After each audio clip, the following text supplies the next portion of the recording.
ప్రభుత్వానికి శుభాకాంక్షలు తెలియజేస్తూ అదేవిధంగా ఈరోజు ఈ 2024 సంవత్సరంలో జరిగిన సార్వత్రిక ఎన్నికల్లో నాకు మద్దతుగా నిలిచినటువంటి నా కార్యకర్తలకి, ప్రజలకి, ప్రతి ఒక్కళ్ళకు కూడా నేను మనస్ఫూర్తిగా ధన్యవాదాలు తెలియజేసుకుంటున్నాను. అందరూ కూడా ధైర్యంగా ఉండాలా, ఎటువంటి అపోహలు ఇంకోటి పెట్టుకోవద్దు. ఇంతకుముందు మనం ఎలా ఉన్నామో అదేవిధంగా రానున్న కాలం కూడా ఉండబోతుంది. అభివృద్ధిలో మనం ఖచ్చితంగా సహకరిస్తాం. అదేవిధంగా నేను ఒకటే కోరేది, మనం గ్రామ స్థాయిలో కానీ ఇంకో స్థాయిలో కానీ గత 5 ఏళ్ళు ఆలగడ్డ ఏ విధంగా ప్రశాంతంగా ఉండిందో అదేవిధంగా రానున్న కాలంలో కూడా ఉండాలని చెప్పేసి అందరినీ కూడా కోరుతూ ఉన్నాను.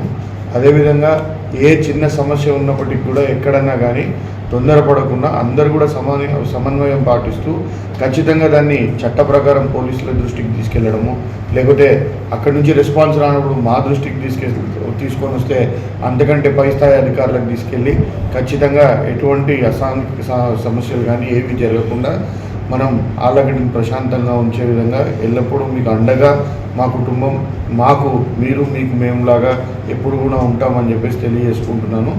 అదేవిధంగా రేపు మనం ఇంకా ఇప్పుడు ఎలక్షన్ అయిపోయి దాదాపు అంటే కౌంటింగ్ జరిగి కేవలం 48 గంటలు కూడా పూర్తిగా అవుతుంది. కాబట్టి ఎందుకు ఈ విధంగా జరిగిందనే విషయాన్ని కూడా మనం కనుక్కోవాలా, తెలుసుకోవాలా అంటే ఇంకొద్దిగా టైం మనకు పడుతుంది. ఆ టైం అంతసేపు మనం అందరం కూడా త్వరలోనే ఒక మీటింగ్ ఒక 10-15 రోజుల లోపల మన గౌరవ అధినాయకుడు వైఎస్ జగన్మోహన్ రెడ్డి గారిని కూడా కలవడం జరుగుతుంది. కలిసిన తర్వాత మనం అందరం కూడా కలిసి ఒక మీటింగ్ ఏర్పాటు చేసుకొని మండల వారీగానో తాలూకా స్థాయిలోనో అందరం కూడా కలిసి కూర్చొని రానున్న కాలంలో మనం చేయాల్సిన కార్యాచరణ ఏ విధంగా ఉండాలనేది కూడా రూపొందించుకొని ముందరికి వెళ్దాము.